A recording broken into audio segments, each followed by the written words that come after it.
ISIS is honoring President Obama. He is the founder of ISIS. He's the founder of ISIS. Okay? He's the founder. He founded ISIS. And I would... Justice for Nigeria! Justice for Nigeria! Justice for Nigeria! We ask all delegates. Very quickly, I want to show you a video where President Donald Trump himself accused Obama of sponsoring ISIS and other terrorist groups around the world, including Boko Haram. He also accused Hillary Clinton of being a partner. Now, I want to say something before I proceed. What will make me not to believe Trump? When Hillary Clinton herself flew into Nigeria before Jonathan Goodluck election, when they were trying to remove him with Boko Haram, why won't I believe him? Also, you are also going to watch in this video where some Americans were crying on television, justice for Nigeria, justice for Nigeria. Let me ask you, if America president will boldly, publicly accuse Obama, if American citizens will cry on television, justice for Nigeria, do not just say, you be, I know I told this for a good day, you be fool, something is wrong with you. To be defending the indefensible, to be defending someone that is being oppressed, being attacked, then they do you, I feel you are irredeemable. Also in this video you're about to watch, you are also going to hear a Nigerian Navy Admiral, that is, I think that's the highest ranking. These are the people that work in the intelligence. In fact, they are the smartest, you understand? So, in this thing, it's a general also, but that's the highest level I think you reach.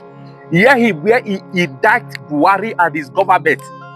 That these guys were serving Boko Haram sponsors, you understand? Serving, working with Buhari in nsor. They were in nsor with Buhari and in his government. Hear it for yourself. But the first thing you will do, the best you will do now, please, as you hear this video, before you finish watching it, just like this video, start sharing it as much as you can. Because I'm telling you, I say it all the time, Nigeria is our country. If you think you are a citizen of any other country, see me, I'm not in Nigeria with you. Be a citizen of any other country, you are a second-class citizen. Let that sink in you.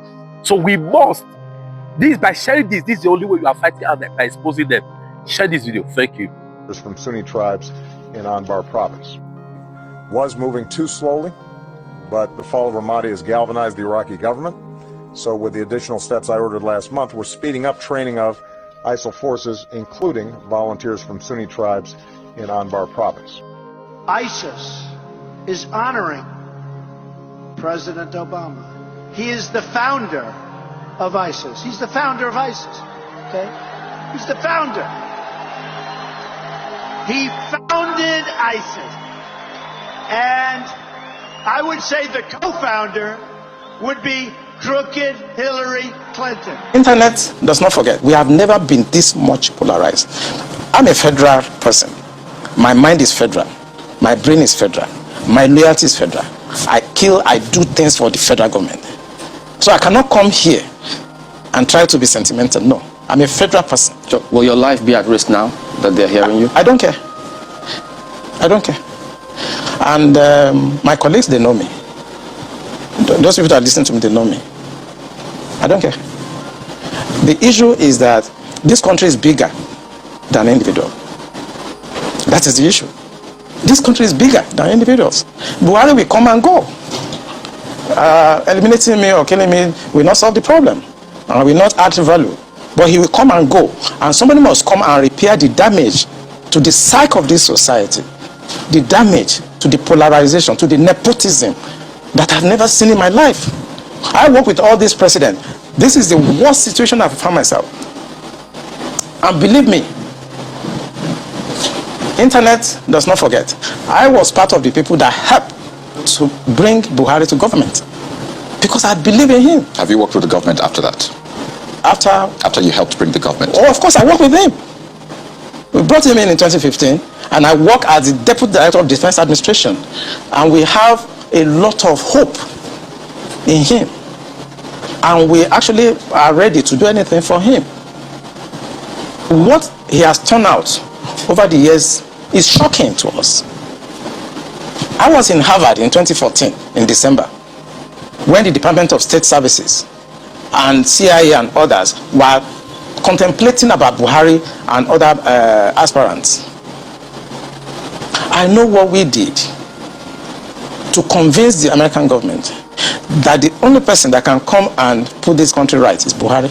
That was before the Lagos, APC, before they chose within. Right. And that was how Tinubu came in. We know what we did, but what he has done in the past 6 years is shocking. It's unprecedented, and it should not be allowed to be swept under the carpet, because the damage to the psyche of this country is monumental. When you do the processing and you do the analysis before dissemination point, you discover that the end game for them is to just turn this country into like a Taliban type of country. And it's a mindset. And anything goes. In other words, 10% casualties, 20% casualties allowed in trying to achieve the end game. I said that is not the center of gravity of the problem of Boko Haram insurgency that we were having between that 2012 and 2017. And General Lansha can ask me, allow me, why are you giving problem? What is the problem? Give us the answer. And I told General Lansha that if I tell you the answer, you're not going to be able to solve the problem. He said, what is the problem? I said, the center of gravity of Boko Haram and insurgency in Nigeria are the sponsors of that program. It was beyond us. Because the job we need to do is kinetics. Fight, destroy places, resolve issues. Yep. But we cannot resolve issue of sponsors of Boko Haram that were in Buhari's government, that we know them. When you say we, who? I was in the military intelligence. Okay. And the defense headquarters staff that I work with, they know. And that was why we couldn't pursue that aspect that would have resolved that problem. Because you remember this Boko Haram issue started since 2012. Yeah. And I was in the military intelligence that time. We arrested those people. It is my organization that actually conducts interrogation and interview. And they mention names. I mean, I can't come on the air and start mentioning names of people that are presently in government now that I know. Presently in government. That the boys that we arrested mentioned. Some of them are governors now. Some of them are in the Senate. Some of them are in Asurok. Why should a government try to cause this kind of embarrassment and insecurity to the funding terrorism in Nigeria? Thank you for joining us on the news this hour. Precisely, how do you see these huge allegations impact on collaboration between Nigeria and the US in terms of fighting and countering insurgency? Thank you very much for having me. I've been following the trend, and I think I'm surprised as to the way we are looking at this event. Probably, we don't know that in international relations, there's no friend. What is there is interest. And American, United States, the British, the French, they pursue their national interests the way they deem fit. For me, it's left for Nigeria, to put its ass together. I've always maintained that to be in the government in Africa, you require three things: intellect, character, and courage. Whatever we say the USID is doing, it's in their own interest. We should put our ass together in Nigeria and ensure that we avoid three very fearful things. One of them is espionage. The second one is subversion. And the other one is sabotage. It's not only the US that is doing this. The only thing that you see difference here is that the United States of America is about the best democracy in the world. That's why you can hear this. The British are doing worse. The French are doing worse. So are the Germans. But you will not hear it. The news scramble now, we are having the Chinese, we are having the Russians. They are doing the same thing. I think this just, for me, is a wake-up call for Nigeria to understand that our national interests should be paramount. And whatever the other countries are doing, we should actually try to counter them by expressing courage in dealing with the United States, the British, the French, the Russians, and the Chinese. They will always follow their national interests. And what is it? Nigeria has huge resources, and they're going to do anything to have a go at it. So I think I will not blame the United States, French, or the British as to what they do. I will blame us. How do you see us I now? want to say something quick. Yes, I'm wondering how you see us in that context. For instance, the lawmakers and intelligence units work together to get to the bottom of this and ensuring it doesn't happen again in the future if it is true. It will always happen because when you look at the history, look at in the 70s, in the 80s, look at what happened in Afghanistan, what happened in Iran, Saddam Hussein, Libya, even Syria. This will always happen. And I want to tell our audience that there are two elements to this. The first element is the hostile intelligence service that try to ride us so that they can take our resources, including all the money stolen from Nigeria, including our brains, and whatever solid minerals we have. It is their prerogative to do that. But the other aspect that all the pundits have listened to have not addressed is the domestic subversive organization. CIA, MI5, Mossad, they cannot do anything except there are some Nigerians that are ready to cooperate with them. When you talk about terrorism funding, there are the Nigerian counterparts that we have neglected over the past 10 years. I said that the people you are supposed to go after are the sponsors. Now we are talking about the foreign sponsors.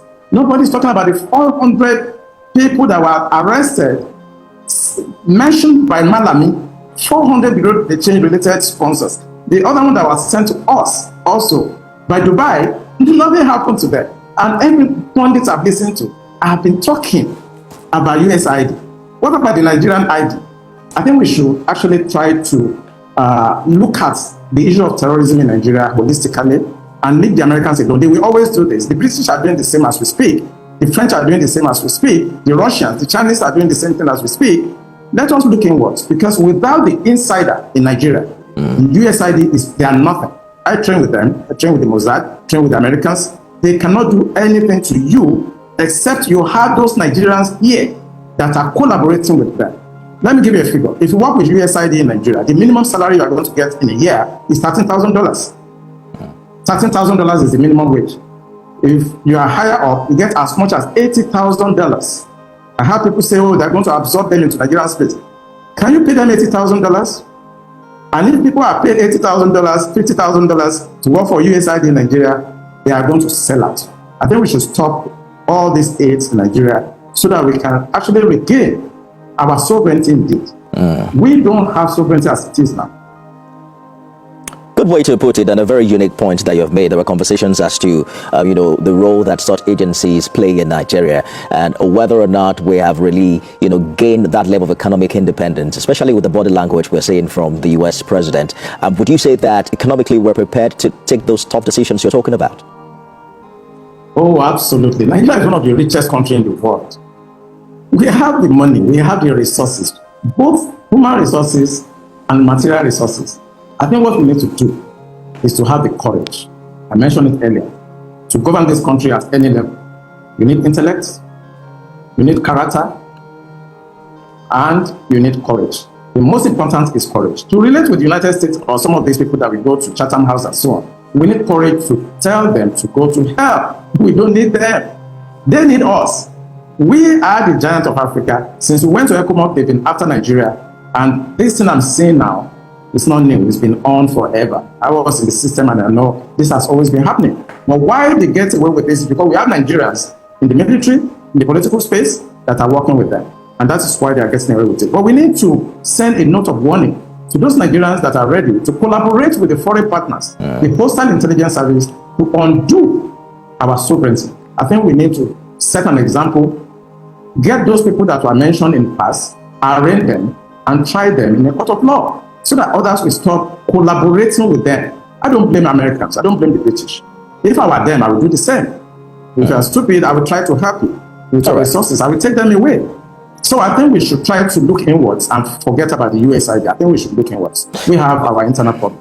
And I think that's what we should focus on. They will always do what they do. Indeed. Fish out the moles and someone encouraged to sever relations with these agencies. Retired Navy Commander Associate and my distinguished colleagues, the motion, as I earlier said, is the urgent need to investigate the alleged funding of Boko Haram by the United States Agency for International Development, USAID. The Senate notes that on Thursday, 13th February 2025, the entire social media space was agog with trending video of a United States Republican Congressman Scott Perry, representing Pennsylvania, alleging at the inaugural hearing of Subcommittee on Delivering on Government Efficiency that U.S. aid has been funding terrorist organizations across the world, Boko Haram inclusive.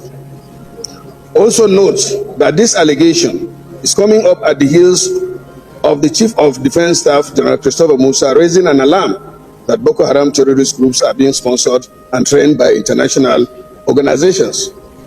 Further notes that over the years, the modus operandi of Boko Haram in Nigeria has been a source of great concern, as their source of funding and operations have been shrouded in mystery. Recalls that the devastation caused by Boko Haram in the northeast region and other parts of the country, which includes the bombing of UN building in August 2021, and of course, the bombing of the police headquarters here in Abuja, among other attacks, led to loss of lives of Nigerians in thousands and wanton destructions on properties, which occasioned unprecedented internal displacement across the country.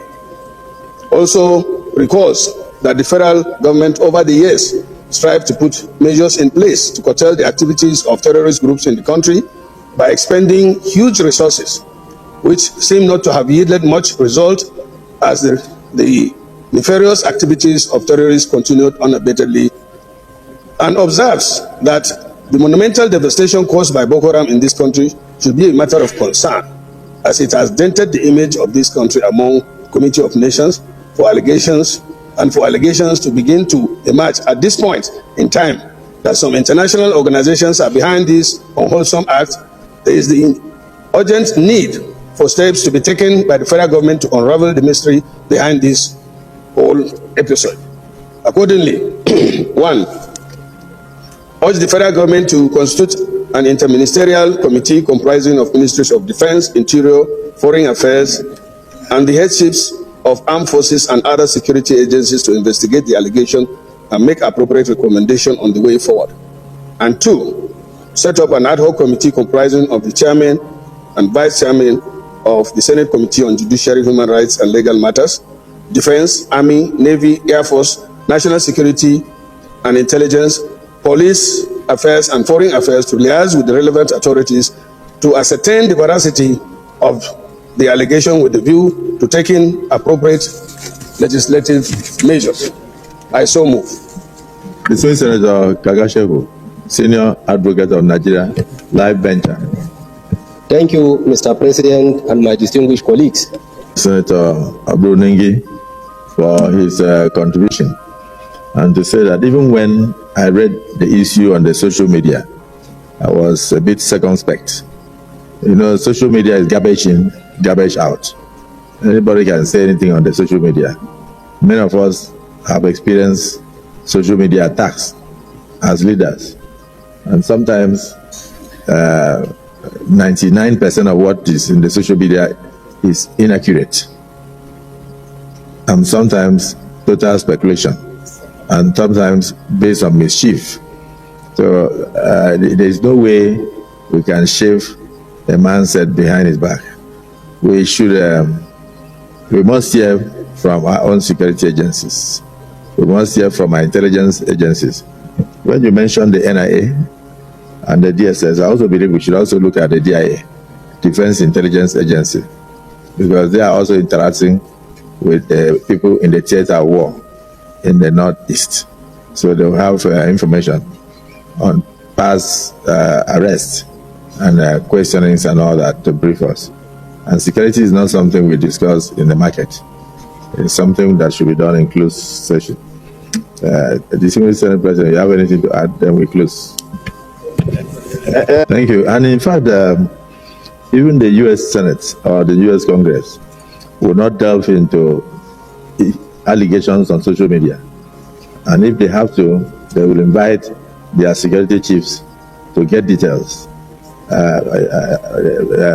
So the National Security Advisor, the NIA, the DSS, DIA, we must hear from them in closed session so that they brief us because they have the data, they know the record, and they will know the veracity of the situation. So accordingly, I believe that we should have only one.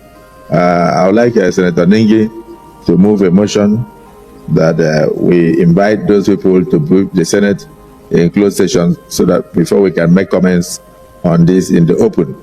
But in the meantime, we note the allegation and we also note the devastation that Boko Haram has caused the nation.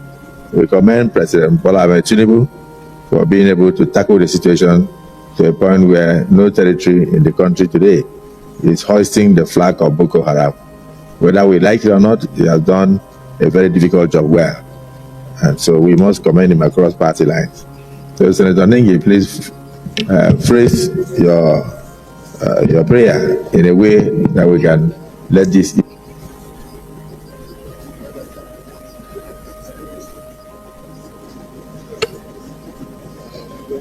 Thank you, Mr. President.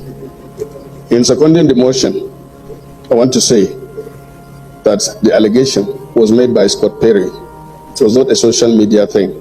And I agree that such issues should be discussed in a closed session. But Mr. President, this is not a social media stuff.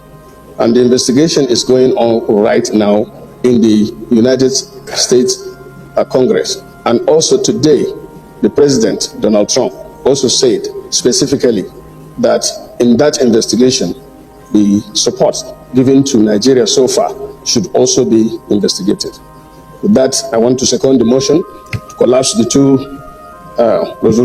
prayers into one. I so second.